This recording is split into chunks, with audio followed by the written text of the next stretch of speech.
Paying tribute to men's health and CTA brain disease. In particular, we are delighted to host HEADSAFE Football from the United Kingdom. To get started, my name is Yusuf Aljlas, founder and host of the Essential with Yusuf Aljlas International podcast and online community for mental health and wellness advocacy. And I will be moderating today's webinar, joined by Nicholas Gates, a trustee education and leader of HeadSafe Football, whose late father is the British footballer Bill Gates. Nicholas, how have you been? Good. Thank you. Very busy. And how excited for today's webinar? So excited. I've rushed back from another meeting in the football world about HeadSafe. So very much, and appreciate everybody for coming on and the opportunity to talk.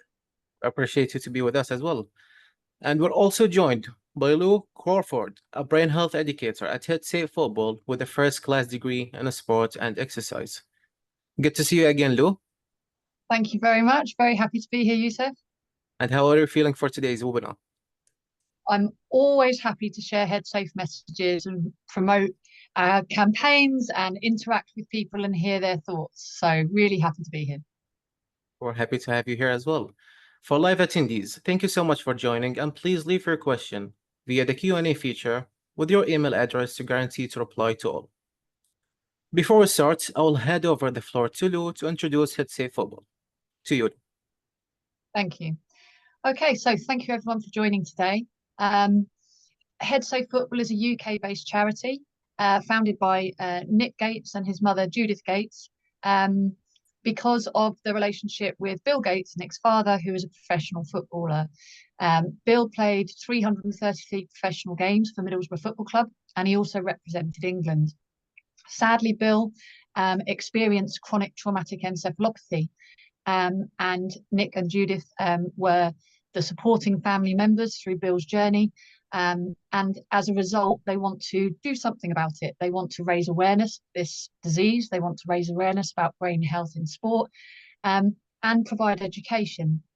So that is essentially what HeadSafe Football do. We raise awareness and we provide education about the issues of repetitive head impacts and the resulting brain health implications. So we hope you enjoy the webinar today. We hope we answer any questions you might have, and we look forward to learning from you. Lou, thank you for the brief introduction. And we're going to start with you, Nicholas.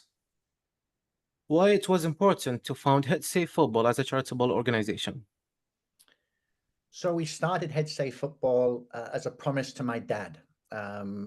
When at the beginning of his journey and we knew something was wrong with his brain, we didn't know specifically it was going to be chronic traumatic encephalopathy at the time, but we were very worried. But he asked us to protect the next generation of footballers. And so this is while he was very cognizant of everything that was going on.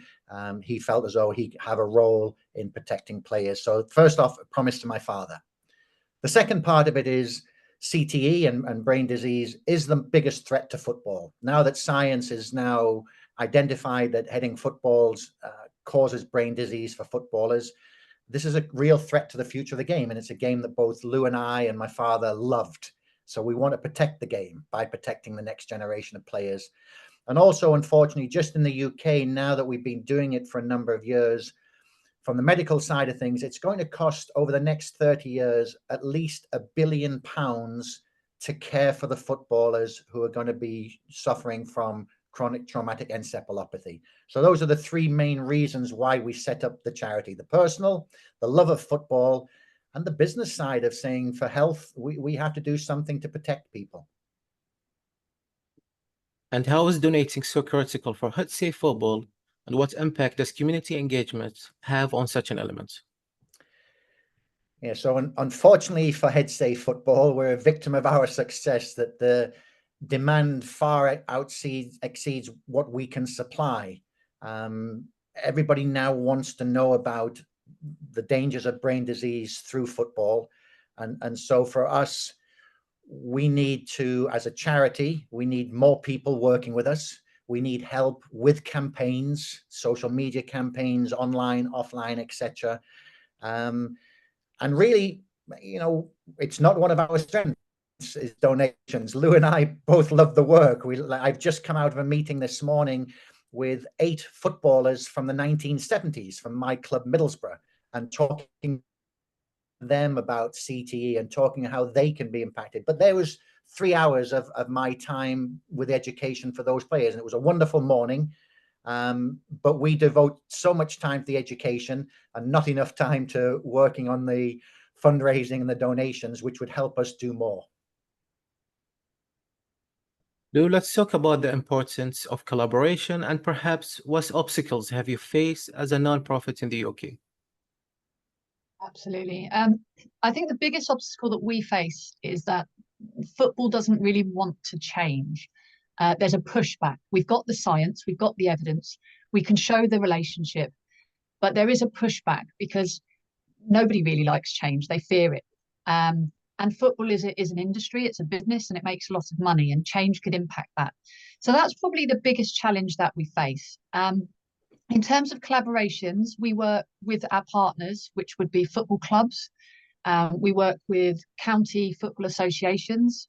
We work with the charity arms of big clubs, such as foundations and community trusts. So we'll always be working with a partner to deliver our education and to raise awareness. Outside of the kind of football community, we also then work with the media to raise awareness, because education and awareness are the 2 big pillars of what we do.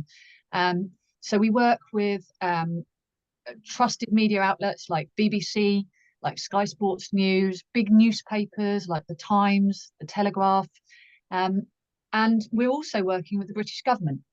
So through local MPs and ministers themselves, we're working with the government because we like to have both a bottom-up approach when we're working with the clubs and the coaches, but also the top-down approach, which is how can we affect policy and change on a larger scale. So we feel collaborations are incredibly important, and that's how we effectively do our work. Great. Nick, how much were you able to contribute to men's health through HEADSAFE football? Yeah, that's a huge question. The masculinity of sport. You know, I've grown up. I'm 57 years old now. Where when you played sport, you had to be incredibly tough. You didn't complain about injuries. You didn't talk about things that were potential weaknesses in your body or in your mind or anything like that. But now, by breaking the stigma, and this is the great work of Lou and my mum and everyone connecting with HEADSAFE, men are talking much more about their health and their health through football. And it's the first time they're talking about their brain health through football. So at the moment in the world of football, CTE is a man's disease. Because we see it later in life, in the late 50s, early 60s, we start to see it. Women haven't been playing football at this level for that length of time. So we've now been able to talk to so many young men, and today men in their late 60s, early 70s, about CTE and brain health. So I think that the HEADSAFE charity has opened up that conversation from it. We've broken the stigma about considering brain health the same as we would consider the health of a knee, the health of a hamstring. Before HEADSAFE football, it was treated completely different in football. If you had a hamstring injury, you told your sports scientist and you were told to rest and the treatment, etc. If you came in and said, my brain is hurting, as one of the players said this morning, you afflict 2 painkillers and told to man up and go out and play. But now with us giving education on the brain, players are now feeling more comfortable to talk about it for the first time. And so this is a journey that we've been on, that we've opened up that conversation. And when we started HEADSAFE football at the professional level, we were told that only about 14 players were suffering from brain disease that were former professional players. Now we're seeing thousands because we've broken down that stigma. So we're helping families talk about it. We're helping men and families talk with their GPs about their brain health. And so I think we've done a really good job on that. And there is now, we're starting to see links with young players and mental health, depression, etc. So I think it's been a really positive impact that we've had on men's health. But we're just scratching the surface. So much more to be done. Great. Moving on. How hard is it to address the elephant in the room among football communities? I laugh because we've certainly gone through weeks, months of frustration where all that we present from HeadSafe Football is the science. It's not opinions. It's not we feel or we think. It's we know. The scientific research is catching up. And so we're able to talk about this elephant in the room based on studies in England, America, Sweden, Australia. So we're able to go from there, but it is so difficult. And I, having lived it with my father, we knew about his brain disease and we kept it quiet for probably 8 years before we even shared it with close friends and family. So we were a group that didn't talk about the elephant in the room, but now we have the confidence and we have the knowledge and the experience. There are difficulties. For instance, this morning in my chat with the former players, I was aware that one of the players has Parkinson's disease, and Parkinson's disease is certainly often linked to CTE. So you have to be very, very careful about the elephant in the room, about how it's discussed, and be very, very much aware of the old players being concerned about their health as well. So yeah, very, very difficult. And this is why the logo is the elephant, which allows us to open that conversation and talk about things that haven't been talked about until HeadSafe Football came along and made it just part of the conversation around sport and brain health. Nick, the No Brainer book is an example of the power of storytelling. How has it helped showcase Bill Gates' legacy and inspire a positive change? Very, very important to us. Personally, very important because I now have my father's story in publication. So for the rest of my life, I've got the No Brainer book by the side of my bed and I can read about his life. So there's a personal side to that. But also, I think it's shocked people who've read it, who didn't understand what CTE is, didn't understand certain myths and facts. So one of the big myths that we address in the book, that people think that this is only disease that was caused by the old leather football in the 60s and 70s. And we address that in the book. We talk about the modern ball weighs the same, but the material makes it go faster, so it's more dangerous. So it opens up the conversation to people. And it's been read around the world. We're very fortunate that it was an Amazon #1 bestseller in the category of football. And it allows us to talk with sports scientists, coaches, etc. Leave that book behind so that they can read more about it and understand. And it explains the challenges that HeadSafe Football faces in dealing with the PFA, the Football Association, the Premier League, the FAs, etc., etc., and some of the challenges that we have in changing people's mindsets. So, and it is a wonderful book. It's written in there is humor in there. It talks about my dad's career and his life. And so it's a very good read. We one of our campaigns was to have people read it and send pictures from around the world. So I think we've had the book pictures from about 20 or 25 countries where people are reading the book on the beach. And it's a great title, No Brainer. Yeah. Sulu, what communication channels are being considered to advertise HeadSafe Football? I think we would consider every communication channel. Ultimately, we need our message to hit as wide a target audience as possible. We have a website, we have social media platforms, and through those online channels, we're trying to reach as many people as possible. We have changed the branding and the colouring of our website because we're looking to target a young audience. We believe this is a young person's problem. Our education is targeted at the grassroots. So we have to be quite targeted at the messages we're giving and the audience we're giving it to. We have fantastic relationships as a charity with national newspapers, with the television. We've had Judith just on BBC Breakfast News in the last couple of weeks, which was viewed by 6.5 million people. We had an article in GQ magazine, which has 1.6 million readers. So we're really trying to use as many different media outlets as we can to raise awareness.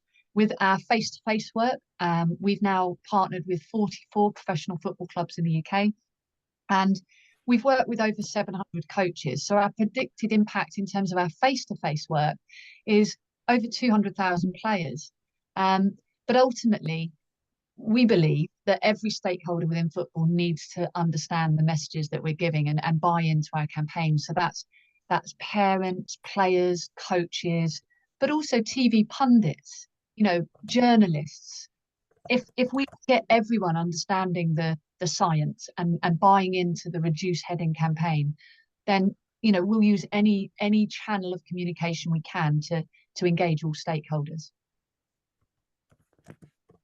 Interacting with international audiences, what languages were considered to use to help with promoting HEADSAFE football? Yeah, so we're really happy that our HEADSAFE messages are becoming a global message. Obviously, football is played all over the world, and although we're a UK-based charity, we believe that everybody and anyone who heads a ball would benefit from understanding HEADSAFE messages. So in terms of our language, we're trying to simplify our language. We're trying to make it accessible. We're trying to make it accessible not just to people from different nationalities with different languages and different cultures, but also to all age groups. So we're really simplifying our language. We're trying to not make it too scientific, too academic, but relatable. And I think that's the most important thing, is anyone who receives our education, we want this message to be relatable. How does this affect me? What am I going to do with this information? How am I going to change my behaviors and my actions to ultimately protect my brain health, both short term and long term? So that's the kind of language that we're using. We've moved away from the kind of death cells approach. We're very much targeting our language about being preventative, using common sense. And really our simple basic byline is think HEADSAFE, reduce heading in training. And that's the core message that we're giving. Nick, talk us through the major milestones of HEADSAFE football.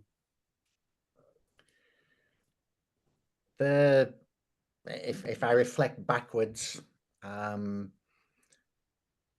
think sitting with my father 7 years ago when we talked through what would happen if we did this campaign, we knew there was going to be pushback, and I was very conscious of protecting him and my mum from football people saying you're trying to ruin the game, you're trying to destroy football, you don't know what this is.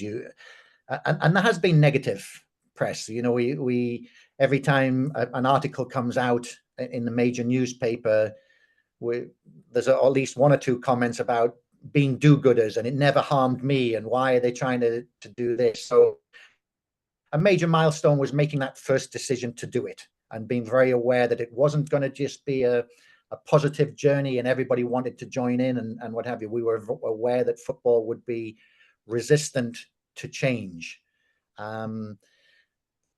Launching HEADSAFE officially was a major thing. We did it at my father's original home. He grew up in a coal mining village in Ferry Hill, and he started playing football in the streets. So that day where we had an inflatable elephant and the press were there, and this is going to be our story and this is going to be the legacy. So that was an incredible milestone from there. Because we are a very efficient charity, Lou and myself and our social media team, we do a lot of monitoring and evaluation. So we look at the milestones. The original thing was to work with professional football, and we've worked with 44 professional teams with sports scientists, coaches, etc. We've worked with a number of FAs. We've worked with a number of PE departments, etc. So we measure these numbers, and we are the only group in the world that is doing the education in the way that we do it. And I think we're certainly in the hundreds of thousands of young players now have had education about their brain. Nearly 1,000 coaches have had education about their coaching practices, etc. So all key milestones as we've grown. And then this year, the demand came to be global. So Lou has just left Uganda, who have launched HEADSAFE football. I traveled to Australia on Friday to launch HeadSafe Football. So those, again, more milestones in terms of it becoming a global story. But yeah, we're only scratching the surface as well on what we can do. And you know, again, this is why we need lots of input on people and supporting, so we can have bigger milestones next year in terms of the impact and the knowledge and the education. Great. Lou, just last September, FIFA launched a global concussion awareness campaign. What's the difference between CTE and concussion? Yusuf, I'm so pleased that you've asked this question. This is one of the big things that we as a charity need to address, is that there is a distinctive difference.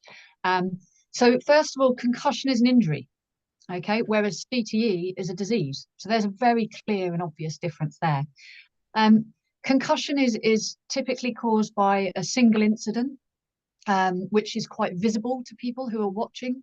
And it has symptoms that if not immediate, are within 24 hours. So it's very much there for everybody to see. Whereas CTE is caused by multiple blows or cumulative blows over a lifetime of contact sports. So we don't, although we see the player heading the ball, we don't recognise that in that moment there's some sort of damage being done. So it's almost invisible. Then, of course, you've got the fact that concussion, you can recover from a concussion. There are treatment protocols, there is medical advice, and because it's an injury, it can be recovered from. CTE is incurable, it's degenerative. And whereas concussion, you get better, CTE, you get worse. So there are really distinct differences between the two. With concussion, we know that doctors know all about it. They've had training. They will diagnose it. Doctors that we speak to, GPs, they haven't heard of CTE. It's a relatively new condition. And so there's a lack of awareness out there. We know that FIFA have launched their concussion awareness guidelines, but they haven't when it comes to CTE. So huge differences, but I think the biggest difference is just the public awareness and the fact that because concussion is immediate and visible, we do something about it. Because CTE, there's this delay, which is often many, many years. It feels like there's a disassociation from the cause to the effect that comes later. And that's one of the biggest challenges that we face, is that disassociation, that kind of what I do today is going to affect me and my health, but it's going to be a little bit in the future. So that causes us some problems. The other thing I think is that TV pundits, they will talk about head injuries. So when you're watching professional sport, certainly I know that Gary Lineker and Alan Shearer, they have an influence over the audience that are watching TV. And they will talk about head injuries and concussions and should he be taken off, and we think this and we think that. But what those TV pundits are not doing is talking about headers. Oh, he's had a lot of headers today, and raising that awareness with the public. Yeah, so there are some really distinct and massive differences. And as a charity, we try and highlight those differences and identify the fact that repetitive head impacts will have an impact on your brain health long term. And we try to really separate ourselves from concussion and the guidelines and the advice. And will reducing heading on football save players from the danger of CTE? Or does it need to be officially banned in all football games?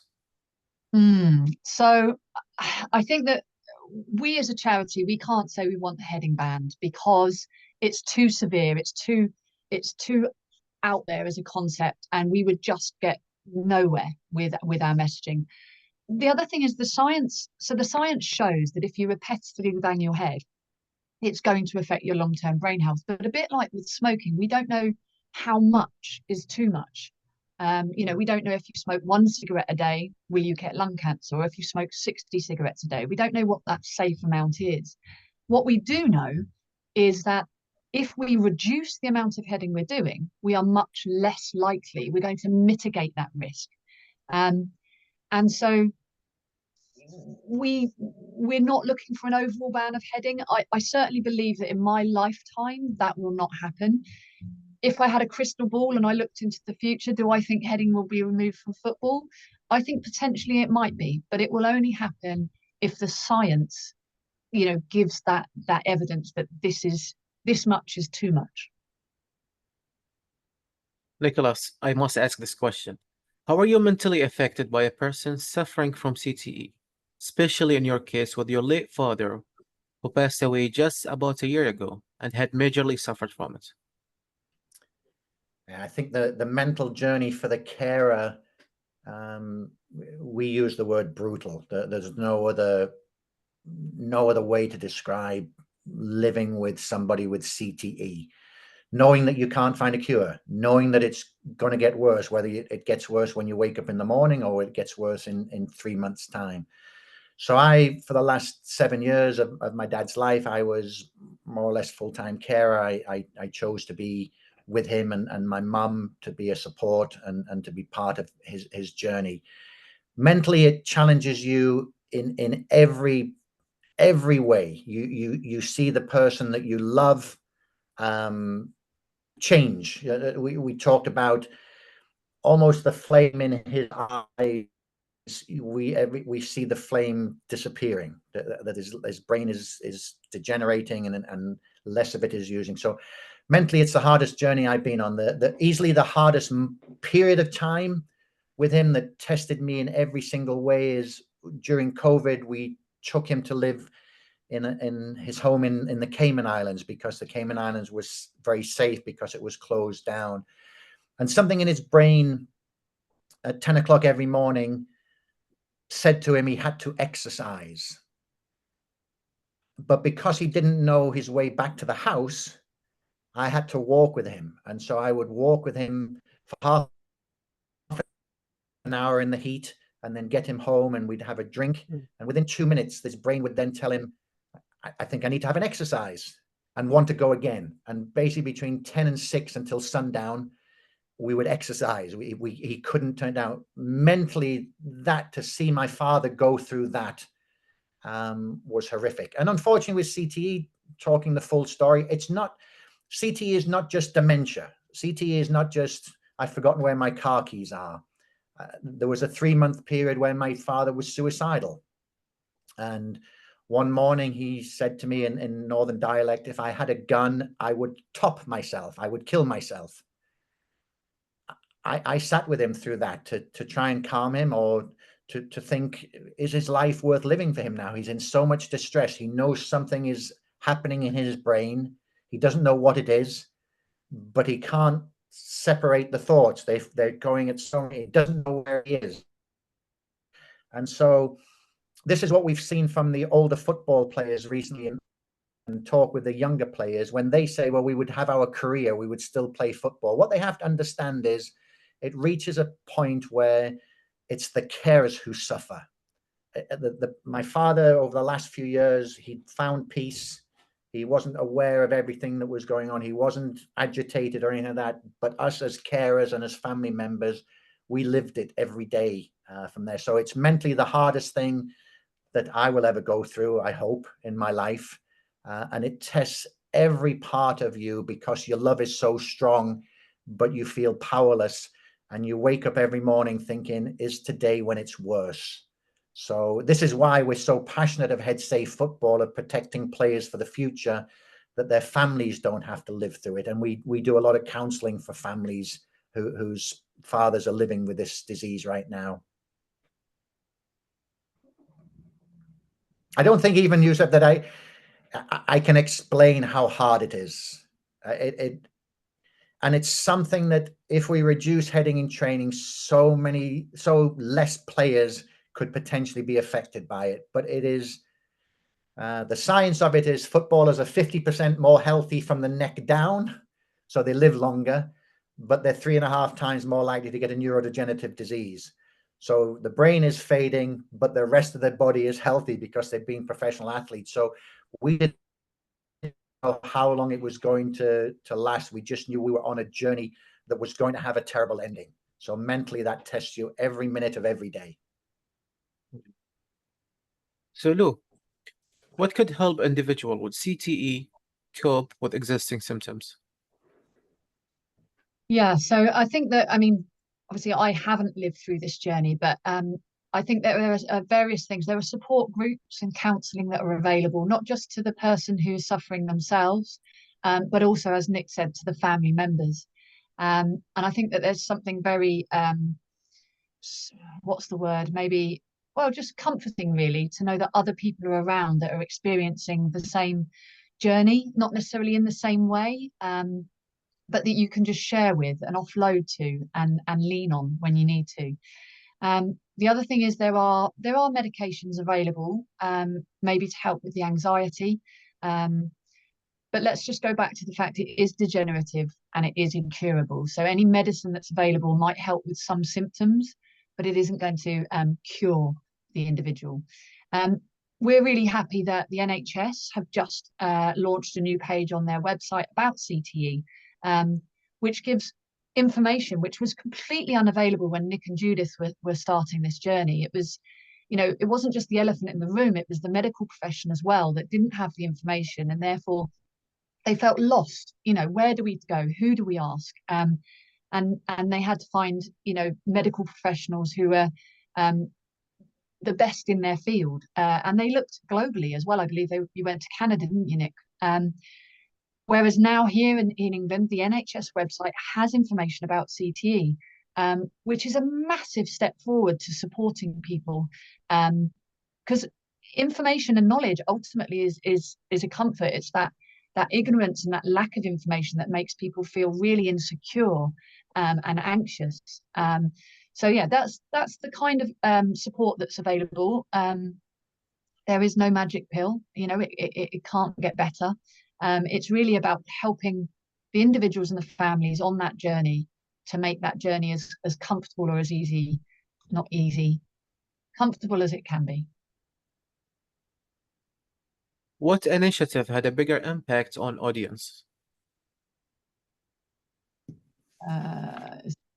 Sorry. Oh, we're going back to that. Yes, sorry, Yusuf, you threw me a bit there. So we've had the No Brainer book, which, as Nick already alluded to in previous questions, became a #1 bestseller in its field of football. So, and that's a book that can be bought through Amazon, so it's global. We have our direct work with the coaches, and I think this is where Nick and I, sometimes when you're trying to do the advocacy work and you're working with MPs and working with the government, it's quite a slow process, and you don't have that instant recognition that the work you're doing is effective. But when we go into the clubs, when we work directly with the coaches, it's so uplifting, because the moment you share the science, the moment they understand and they're no longer in ignorance, they want to make a difference. Coaches want to put the health and welfare of their players first. We've not once had a coach that says, right, I now understand the problem, but I'm not going to do anything about it. That person doesn't exist. So for us, in terms of our impact, how we feel about the work that we're doing, I feel the biggest impact is when I'm doing the face-to-face work. But of course, in terms of numbers, our biggest impact comes through when we get national media campaigns. I think just the fact that Judith being on BBC Breakfast News with 6.5 million viewers last week, I mean, that's a huge impact. Our biggest campaign that we're driving forward is simply Think Head Safe, Reduce Heading in Training. And that's a campaign that we're going to be pushing through media channels, newspapers, the work we do globally. It really is at the foundation of everything we do. And so that would probably be our most impactful campaign. Who will oversee evaluating the communicational efforts made throughout time, and how often would you consider them? Yeah, so we think, monitoring and evaluation is a big part of any organisation, whether you're a business or a charity. We kind of share that responsibility between us. We have an organisation that help us with our social media, so they'll be monitoring what's the traffic through our website, how many hits have we had on various posts on various platforms. We also then have our work that I've mentioned through newspapers, through television, and so we can assess the impact of that based on readerships and viewers. In terms of the education, I oversee the M&E education side, which is how many clubs have we partnered with, how many coaches have we educated, and effectively, what's the impact? If we've educated 700 coaches, how many players are they then going to work with? And so we have M&E on different levels, but obviously that M&E then feeds back into, are we hitting the objectives that we want to hit? Are we being effective? And it becomes a cycle of, well, this is working, so we want to do more of it. This isn't working, so how can we improve it? For the last question, how will the CTE knowledge affect grassroots football culture-wise? Yeah, I find this question incredibly interesting because culture and changing a culture is not something that can happen overnight. I think that to change a community's impressions or opinions about something, it takes not just years, but I would say generations. We're working now with the coaches of today, with the players of today. And I think that when that generation become the coaches of tomorrow, I think that we will start to see cultural change. I think for us, by raising awareness of the science, by letting people know that there is a problem, that's got to be step one. Knowledge that CTE exists, knowledge that it happens from the first head impact throughout your career, that it's a young person's problem. These are key messages to help us have a cultural change in the way that we view heading. I mean, Nick said earlier about it being a masculine sport. You know, I think so often a player gets praised for heading the ball, regardless of where the ball goes and the outcome of that action. They simply get praised for their bravery to head the ball. And I would like to see that actually we praise people for controlling the ball, bringing it down to their feet, retaining possession for their team and playing. So that's the kind of cultural shift that we're looking for. We can just raise awareness, provide education, keep banging our drum, and hope that over time, the culture of football with regards to heading will change and will evolve. Thank you both for your insightful inputs and the importance of football safety at all times. We will now have a live spin on all registered names to announce the winner of the No-Brainer signed book. You go to my room and get the book.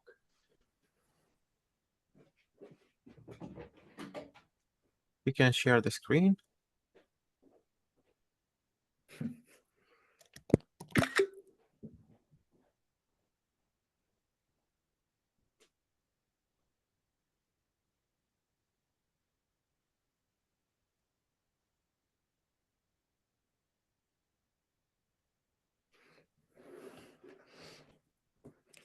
Yusuf, is my name on there? I want to win it. I want it too. I've got my copy. I was just finding it in my drawer. Look, there's my copy. That's just there's my copy in case people want to see it from the No-Brainer. My father was a very, very handsome man. He didn't give me his looks, unfortunately. He is handsome. Yeah. I think someone read the book and got in touch and said, why is Ryan Reynolds on the book? They thought it was a Hollywood movie star, and that was the strangest message we'd got across there. I'd never seen him as that, but that was one of the strange messages we had from around the world with regard to the book. Mm.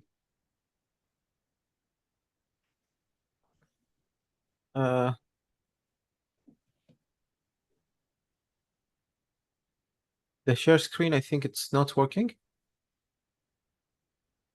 Can double check because it's stuck.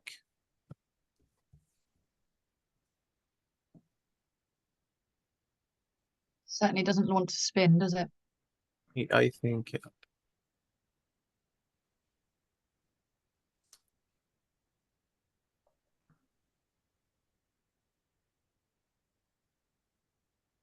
Ah, that's better. Oh, you got a winner.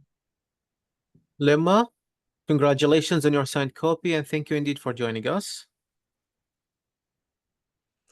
So Liam, we're going to get a copy signed by the two authors, and so it'll be a nice collector's item for you. And it does explain my father's journey in his life. He had a big part of my father's life was wonderful. A famous footballer, a philanthropist, a business person who traveled to more than 100 countries. but it shows the journey. Unfortunately, once we realized there was a problem, and all the work we've done and the challenges of working with PFA, FA, Premier League, etc. So, and it's written in a Northeast dialect as well. So you'll understand where my family is from, because you'll see some humor in there, and it's his real story. So Liam, thank you so much for coming on the call, and we'll get you this book signed to you as soon as we can. Now, allow me to go through a couple of questions that we have received from our international audience.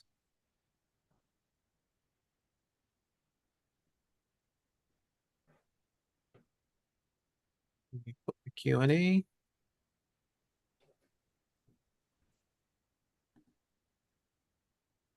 So, Nicholas, at what stage were you able to know that your late father required a proper diagnosis? I think I knew from the first moment, from the day that he asked a number of times what time to do something. The understanding of CTE was self-education. I was fortunate. I went to Harvard University in the US, and I was aware of an organization that was working with the NFL, and I was able to, from a Harvard graduate, and so I was able to set up a meeting. So I understood what it was. I was certain that. We also had tests done that really ruled out Alzheimer's, dementia in the simplest of forms. So we knew it was CTE. However, you don't know it's CTE until the brain is examined after death. So we were certain, or I was certain, but we made the decision with my father that his brain was going to be donated to basically the global leader in this, Dr. Willie Stewart. And Willie did the autopsy, which showed that my father had the most severe CTE, that tau protein was present throughout his brain, particularly in different spots. And because of his lifestyle, that he didn't drink, he didn't smoke, he was incredibly healthy, the only logical thing was it was caused by headers, by his contact sport.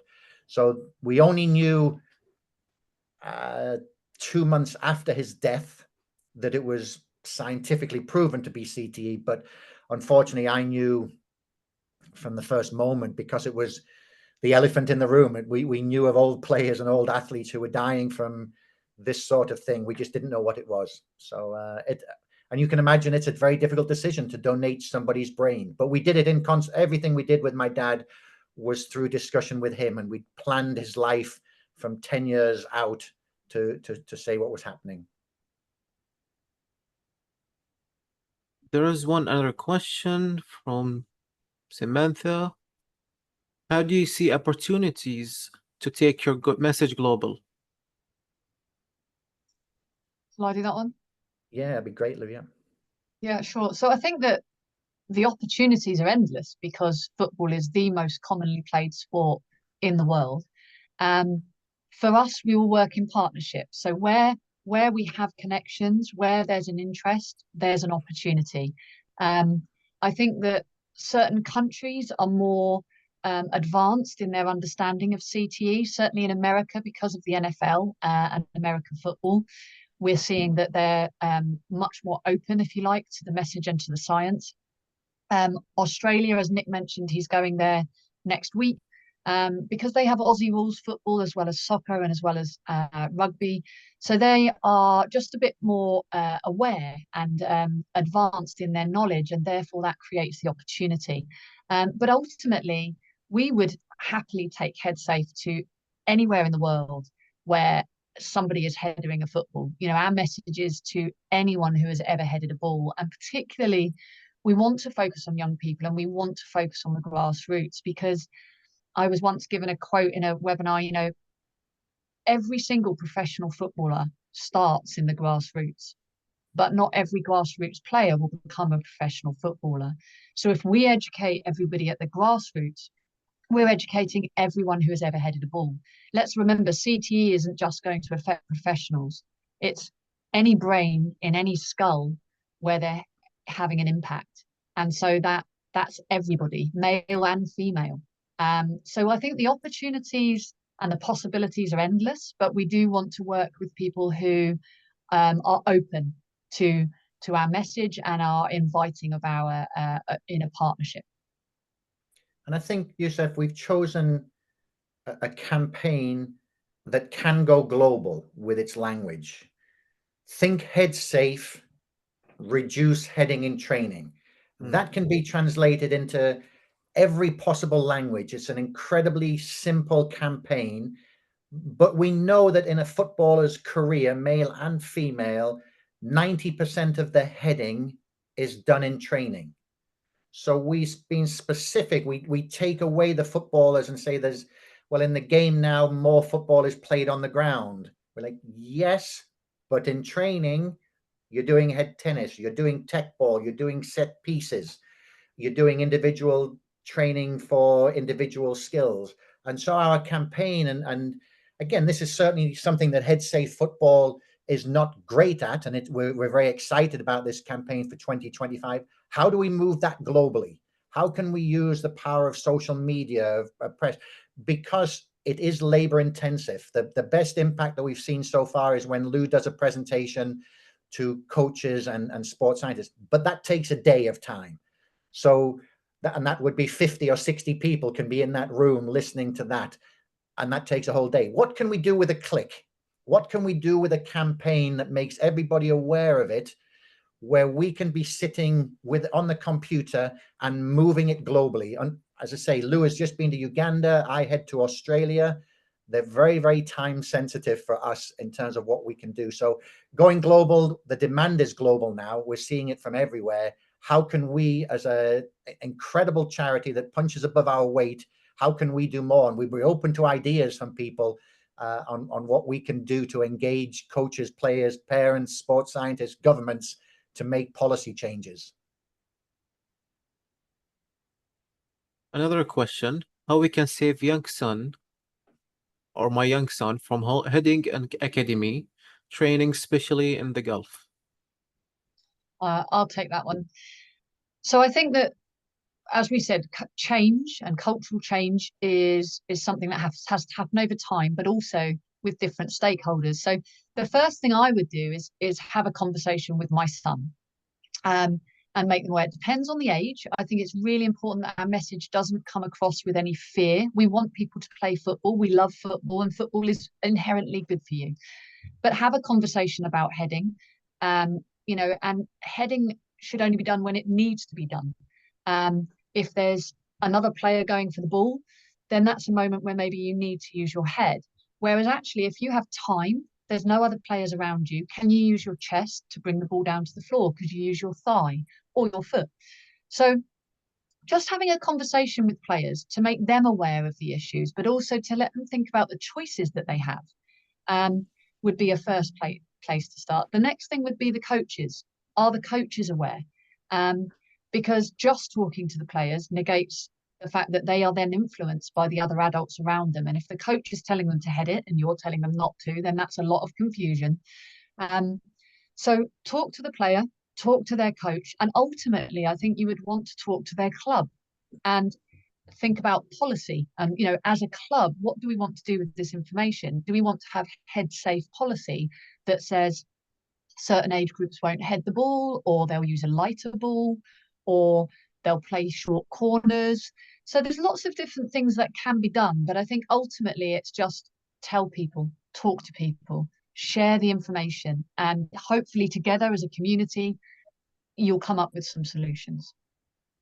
I think also, and this is the work with HeadSafe Football, of what we've done to change the conversation. The Football Association in England has banned heading in training and games for under 9s, and it rolls out to under 12s over the next 3 years. That's very, very important.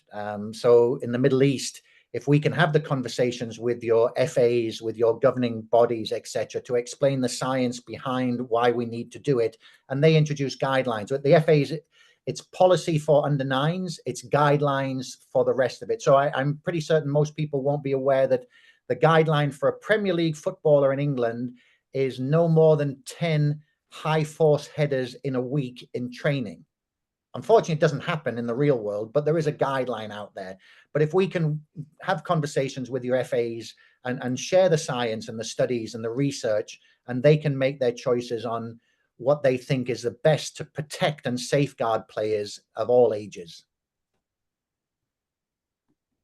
As we come to an end, do you have anything else you would like to share? Yeah, can I answer that concussion question? Yeah, for sure. Yeah. There's a great Oh, there's question one more there question here. Sorry, I didn't see it. on the movie Concussion, which was an incredible starting point for the journey. What we chose to do at HeadSafe Football is we created our own movie called The £1 Billion Game.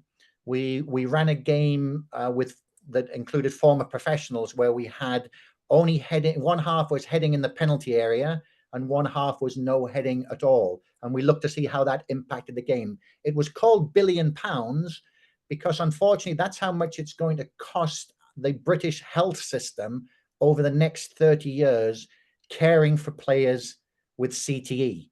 And so having that film, it won an award at the Northeast Film Festival in England. And so the film Concussion has started the conversation again, allows us to do more, and sharing the story through film has had a big impact. And we're launching that globally in 2025 so that people can watch that story and understand it. So that's a super question of using the medium of conversation and film and book, etc., to tell the story. Great. So if there is, do you have anything else you would like to share before we end the webinar? Lou, from you first, if you've got anything. I think just a massive thank you, Yusuf, to yourself and your team for giving us another outlet, another platform for us to engage with people. And just to say that if anyone out there is listening to this webinar and is interested in learning more, then please do visit our website, drop us an email. We'd be happy to, further on have more conversations, and also learn from you, as experts in public relations. We would really like to learn from the audience that are here today about how we can amplify our voice. How can we reach a bigger target audience? How can we hit people on an emotional level? Those are the sorts of things that you guys listening today might be able to support us with. So thank you very much for having us, and please don't let this be the end of the conversation. And for me, the people who don't understand how this has happened, we ran an event in Cambridge University that was 1,000 neuroscientists from around the world were in Cambridge for their annual meeting on brain health and brain health in sport. And we ran a game for the scientists to play. And we ran it, Lou was an amazing part of putting this all together. It had rules, the original rules of football, and nobody knew that originally in football, you didn't have to head it. You could jump and catch the ball and put it down and play from there. And then we used the rules of today's rules so they could see the difference. Then we used the rules of under-9, where you couldn't head it again, but you couldn't catch it. And then we talked to people about what would they see in the future? How could football change? And this again generated the stories where Sky Sports came and did the story. And it was on the bit of land was where the first game of football was played using Football Association rules. So incredibly symbolic, but it does show for the people who think football can't change and we can't ever do that and it would spoil the game. Football has continued to evolve.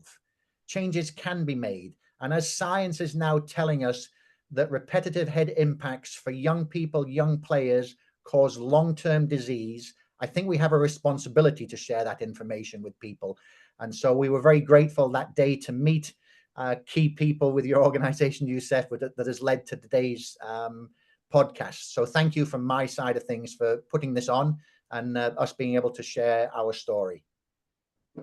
Well, thank you, Nicholas Gates and Lou Crawford, for your valuable participation today and for your massive efforts in making football safer for everyone, everywhere.